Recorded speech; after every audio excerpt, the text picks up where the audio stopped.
अस्सलामु अलैकुम वरहमतुल्लाहि ताला वबरकातुहू। उम्मीद करता हूँ आप हजरात खैर व आफियत से होंगे। अल्लाह रब्बुल इज़्ज़त की बारगाह में दुआ है मौला तमाम वीडियो देखने और सुनने वालों की जायज़ तमन्नाओं को कबूल फरमाए। प्यारे दोस्तों, आज की इस वीडियो में हम आपको कुरान मुक़द्दस की एक बहुत ही ज़्यादा मुबारक और बहुत ही ज़्यादा बबरकत सूरत का वजीफ़ा बताने वाले हैं। दोस्तों, हमने लोगों से ज़्यादातर कहते हुए सुना है कि हमारी शादी नहीं हो रही है, हमारे बच्चों के लिए अच्छे रिश्ते नहीं आ रहे हैं। अगर रिश्ते वाले आते हैं, खाते हैं, पीते हैं और घर जाने के बाद में मना कर देते हैं। प्यारे दोस्तों, ये परेशानियां जब हमारे घर में आती हैं तो घर वालों को बहुत ही ज़्यादा मुश्किलों का सामना करना पड़ता है, क्योंकि ये परेशानियां या तो बंदिश की वजह से आती हैं कि हमारे किसी जानने वाले ने या हमारे किसी दुश्मन ने हमारे रिश्तों में बंदिश लगा दी है, हमारे घर में बंदिश लगा दी है कि हमारे घर में हमारे जवान भाई बहन बैठे हुए हैं, लेकिन उनके लिए कोई मुनासिब और कोई अच्छा रिश्ता नहीं आ रहा है। अगर आता भी है, लोग आते हैं, खाते हैं, पीते हैं और बाद में घर जाने के बाद मना कर देते हैं। प्यारे दोस्तों, ये तमाम परेशानियां दूर करने के लिए हम आपके सामने बहुत ही ज़्यादा मुबारक और बहुत ही ज़्यादा बबरकत सूरत का वजीफ़ा बताने वाले हैं।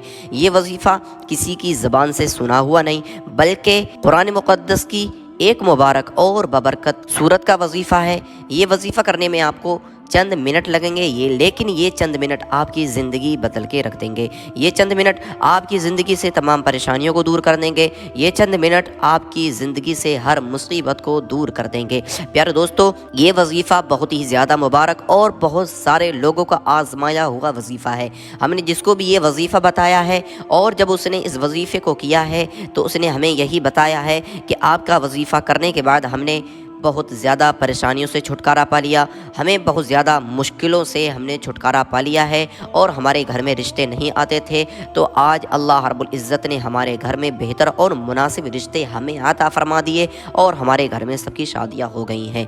फिर दोस्तों, इसके और भी बहुत ज़्यादा फ़ायदे हैं। हम आपको इस वजीफ़े के चंद फ़ायदे और बताते हैं कि आप ये वजीफ़ा किन किन मकसद के लिए कर सकते हैं।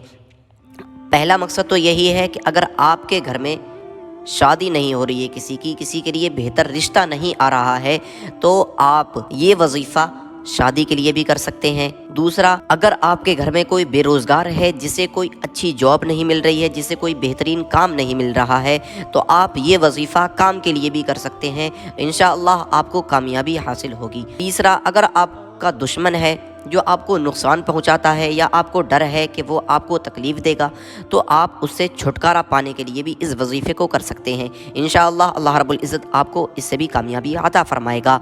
चौथा, इसका फ़ायदा ये है कि अगर आप किसी के दिल में अपनी मोहब्बत पैदा करना चाहते हैं, आप चाहते हैं कि वो आपसे मोहब्बत करने लगे, उसके दिल में आपके लिए मोहब्बत बैठ जाए, तो आप इस अमल को मोहब्बत के लिए भी कर सकते हैं। इंशाअल्लाह अल्लाह रब्बुल इज़्ज़त आपको कामयाबी अता फरमाएगा और जब आप वजीफ़ा कर लेंगे तो उसके दिल में आपके लिए मोहब्बत होगी और वो आपसे मोहब्बत करने लगेगा। आपका मकसद कोई भी हो, कितना बड़ा क्यों ना हो, आपकी हाजत कितनी ही बड़ी क्यों ना हो, आपकी परेशानी कितनी पुरानी क्यों ना हो, आप जब इस वजीफ़े को करेंगे तो अल्लाह रब्बुल इज़्ज़त आपको आपके मकसद में कामयाबी अता फरमाएगा, आपको आपकी परेशानी से निजात अता फरमाएगा, आपको आपकी तकलीफ़ों से निजात अता फरमाएगा। प्यारे दोस्तों, ये बहुत ही ज़्यादा मुबारक और बहुत ही ज़्यादा बबरकत वजीफ़ा है। आपने ये वजीफ़ा सिर्फ़ और सिर्फ जुमे के दिन करना है। जुमे के दिन आप इस वजीफ़े को करेंगे तो इंशाअल्लाह अल्लाह रब्बुल इज़्ज़त आपको आपके मकसद में कामयाबी अता फरमाएगा, क्योंकि जुमे के दिन जो भी दुआ की जाती है वो अल्लाह रब्बुल इज़्ज़त कबूल फरमाता है। क्योंकि हमारे और आपके आका सल्लल्लाहु तआला अलैहि वसल्लम ने इरशाद फरमाया कि जुमे के दिन में एक वक्त ऐसा आता है जिसमें दुआएं कबूल होती हैं। अगर बंदा अल्लाह रब्बुल इज़्ज़त की बारगाह में कोई भी दुआ करता है तो अल्लाह रब्बुल इज़्ज़त उसकी दुआ को कभी रद्द नहीं करता है। तो सहाबा ने पूछा, या रसूल अल्लाह वो कौन सा वक्त है? तो आपने इरशाद फरमाया वो असर के बाद का वक्त है, यानी असर की नमाज के बाद मगरिब की नमाज से पहले जो वक्त है, वो वक्त में अगर कोई भी दुआ करता है तो अल्लाह रब्बुल इज़्ज़त उसकी दुआ को फ़ौरन कबूल कर लेता है। तो आपको ये वजीफ़ा जुमे के दिन असर की नमाज के बाद करना है। आप जब असर की नमाज के बाद अच्छे तरीके से वज़ू कर लें, कोने में बैठने के बाद आपने करना कुछ नहीं है, बस अपने दिल में अपने मकसद को रखना है, अपने जहन में अपने मकसद को रखना है, जिस मकसद के लिए आप ये वजीफ़ा करें। अगर आप रोज़गार के लिए इस वजीफ़े को करते हैं तो आपने रोज़गार के लिए अपने मकसद को अपने दिल में रखना है कि अल्लाह रब्बुल इज़्ज़त आपको बेहतरीन रोज़गार अता फरमाए। अगर आपने शादी के लिए इस वजीफ़े को कर रहे हैं तो आप शादी रिश्ते के लिए اپنے مقصد کو اپنے ذہن میں رکھیں کہ اللہ رب العزت آپ کو یا آپ کے گھر میں کسی کو بہترین اور مناسب رشتہ عطا فرمائے۔ اگر آپ کسی کے لیے محبت کے لیے وظیفہ کر رہے ہیں کہ آپ کی محبت اس کے دل میں بیٹھ جائے، تو آپ اپنے اس مقصد کو اپنے دل میں رکھیں، اور پھر آپ نے 11 مرتبہ درود ابراہیمی پڑھنا ہے۔ درود ابراہیمی وہ درود ہے جو نماز میں اتحیات کے بعد پڑھی جاتی ہے، اور درود پڑھنے کے بعد میں بندہ جو بھی دعا کرتا ہے، جو بھی وظیفہ کرتا ہے، تو اللہ رب العزت اس کے اس وظیفے کو اپنی بارگاہ میں قبول فرماتا ہے اور اس کی دعاؤں کو اپنی بارگاہ میں قبول فرما لیتا ہے۔ پیارے دوستو، آپ نے 11 مرتبہ درود ابراہیمی پڑھنا ہے۔ اگر آپ کے درود ابراہیمی یاد نہیں ہے تو جو درود آپ کے یاد ہو وہ آپ پڑھ سکتے ہیں، جیسے صلو علی الحبیب صلی اللہ تعالیٰ علیہ وسلم، یہ بھی ایک درود پاک ہے۔ آپ اس درود پاک کو بھی پڑھ سکتے ہیں۔ آپ نے 11 مرتبہ درود پاک پڑھنا ہے۔ پھر اس کے بعد میں آپ نے 129 مرتبہ آپ نے سورہ کوثر کا ورد کرنا ہے۔ سورہ کوثر قرآن مقدس کی سب سے چھوٹی سورت ہے، لیکن اس کی برکتیں، اس کے فائدے بہت زیادہ ہیں، اتنے زیادہ ہیں کہ آپ حضرات شمار نہیں کر سکتے اور ہم آپ کو گنا نہیں سکتے، اتنے زیادہ فائدے ہیں۔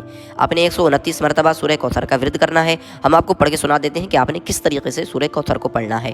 اعوذ باللہ من الشیطان الرجیم، بسم اللہ الرحمن الرحیم، انا اعطیناک الکوثر فصل لربک وانحر ان شانئک هو الابتر۔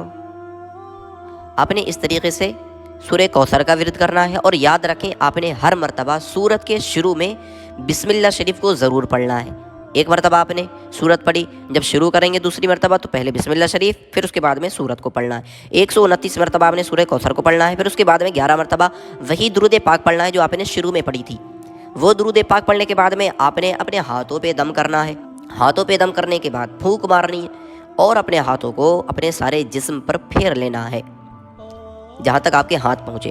پھر اپنے گلے پہ دم کرنا ہے، اپنے جن کا رشتہ نہیں ہو رہا ہے ان کے اوپر دم کرنا ہے، بھائی ہیں بہن ہیں ان کے اوپر دم کر دینا ہے، یا پھر جن کی جاب نہیں لگ رہی ہے آپ نے ان کے اوپر بھی دم کرنا ہے۔ ایسے ہی سب کے اوپر آپ نے پھونک مار دینی ہے گھر میں۔ اور یہ وظیفہ آپ نے جمعے کے دن شروع کرنا ہے اور 7 دن تک لگاتار کرنا ہے۔ جمعے کے دن سے 7 دن تک لگاتار اس وظیفے کو کرنا ہے۔ ایک دن کا بھی ناگا نہیں ہونا چاہیے، بیچ میں ایک دن بھی چھوٹنا نہیں چاہیے۔ آپ یہ وظیفے کریں، اور پھر وظیفہ پورا کرنے کے بعد میں رب کی بارگاہ میں سچے دل سے، یقین کے ساتھ میں اس کے اوپر بھروسہ رکھتے ہوئے دعا کریں کہ مولا میں نے تیرے پاک کلام کی ایک چھوٹی سی سورت کا ورد کیا، مولا وظیفہ کیا ہے، اسے اپنی بارگاہ میں قبول فرما۔ یا اللہ تو رحمان ہے، رحیم ہے، تو ہر چیز پر قادر ہے، تو ان اللہ علی کل شیء قدیر ہے، تو بہتر جانتا ہے، ہمارے دلوں کے راز کو جانتا ہے۔ مولا ہماری جائز تمناؤں کو، ہمارے جائز مقصد کو اپنی بارگاہ میں قبول فرما اور ہمیں کامیابی عطا فرما۔ آپ جب اس طریقے سے رب کی بارگاہ میں دعا کریں گے تو یقین جانیں اللہ رب العزت آپ کی دعا کو اپنی بارگاہ میں قبول فرمائے گا، اور آپ کی تمام پریشانیاں، تمام مصیبتوں کو دور فرمائے گا، آپ کی تمام حاجتوں کو، تمام مرادوں کو پورا فرمائے گا۔ پیارے دوستو، یہ تھا آج کا وظیفہ۔ یہ وظیفہ آپ نے 7 دن کرنا ہے، اور اگر آپ کو یہ وظیفہ، یہ ویڈیو تھوڑی سی بھی پسند آئی ہو تو اس ویڈیو کو دل سے آپ نے لائک کرنا ہے، اور صدقے کی نیت سے، ثواب کی نیت سے اس ویڈیو کو آگے شیئر کرنا ہے، کیونکہ اچھی بات کو آگے لوگوں تک پہنچانا یہ بھی صدقہ ہوتا ہے، اس میں بھی ثواب ملتا ہے۔ اس ویڈیو کو آگے شیئر کریں، اور چینل پر ہمارے نئے ہیں تو چینل کو ضرور سبسکرائب کریں۔ ملتے ہیں اگلی ویڈیو میں۔ استغفر اللہ تعالی ربی من کل ذنب واتوب الیہ، لا الہ الا اللہ محمد رسول اللہ صلی اللہ تعالی علیہ وسلم۔